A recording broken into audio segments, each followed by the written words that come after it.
নবম pay scale কখন থেকে বাস্তবায়ন হবে তা জানালেন নবনির্বাচিত অর্থ প্রতিমন্ত্রী মোহাম্মদ জুনায়েদ সাকি। সচিবালয়ে কর্মচারীদের নেতাদের সাথে সাক্ষাৎকালে তিনি তার মতামত ঘোষণা করেছেন। অনেকগুলো চ্যালেঞ্জ তো আছে।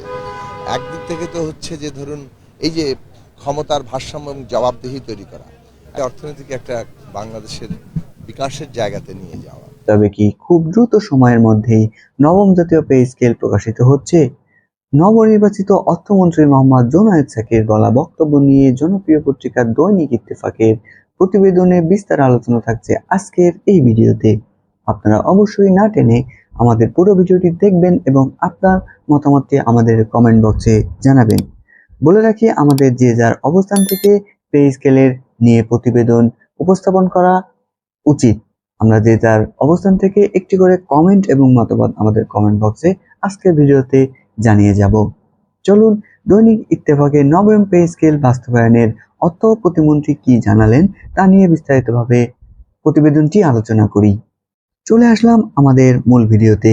এখানে আমরা দেখতে পাচ্ছি দৈনিক ইত্তেফাক একটি জনপ্রিয় পত্রিকা। সেখানে 25শে ফেব্রুয়ারি 2026 খ্রিস্ট তারিখে তারা একটি নিউজ প্রকাশ করেছে।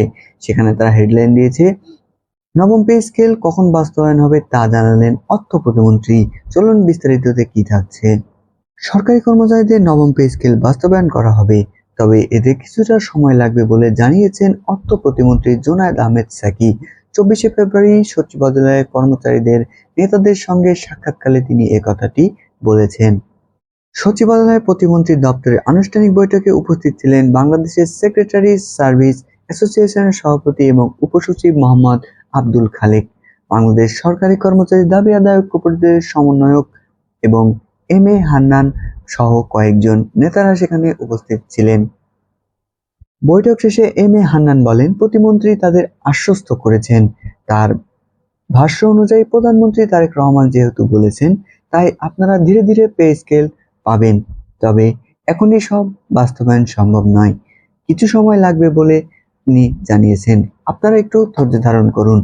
তবে এ বিষয়ে নির্দিষ্ট সময়সীমা উল্লেখ করেনি প্রতিমন্ত্রী জুনায়েদ সাকি। বৈঠক সূত্রে জানা যায়, পে স্কেলের দাবিতে অতীতে চলা আলোচনা প্রতিমন্ত্রীর ভূমিকার প্রসঙ্গে আলোচনা ওঠে। জবাবে তিনি বর্তমান সরকারের আর্থিক সীমাবদ্ধতা ও পরিকল্পনার কথা তুলে ধরেছেন।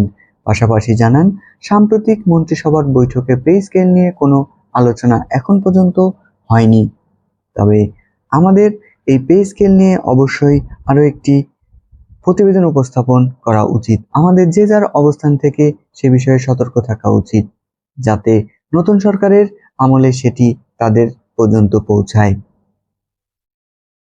প্রসঙ্গত, নবম পে স্কেল প্রণয়নের লক্ষ্যে গত বছরের 27শে জুলাই তৎকালীন অন্তর্বর্তীকালীন সরকার একটি পে স্কেল গঠন করেন। কমিশনের চলতি বছরে 21শে জানুয়ারির সুপারিশটি জমা দেয়। জীবনযাত্রার ব্যয় বৃদ্ধির প্রেক্ষাপটে দ্রুত সুপারিশ বাস্তবায়ন ও নতুন পে স্কেল ঘোষণার দাবি জানিয়ে আসছেন সরকারি কর্মচারীরা। কিন্তু এখন পর্যন্ত সেই দাবি তারা প্রতিবেদন জমা দেওয়ার পরেও এখন পর্যন্ত কোনো মিটিং বা কোনো কিছুই এখন পর্যন্ত পে স্কেলের হয় নাই, যার কারণে আমরা আমাদের মতামতটি প্রকাশ করি এবং অতি দ্রুত সময় অর্থাৎ আমাদের এই ঈদ উল ফিতরের আগেই আমরা এই পে স্কেলের গ্যাজেট চাই। সেই ঝড় তুলি আমাদের কমেন্ট বক্সে। তো আজকের ভিডিওটি এ পর্যন্তই। সকলকে সাথে থাকার জন্য অসংখ্য ধন্যবাদ।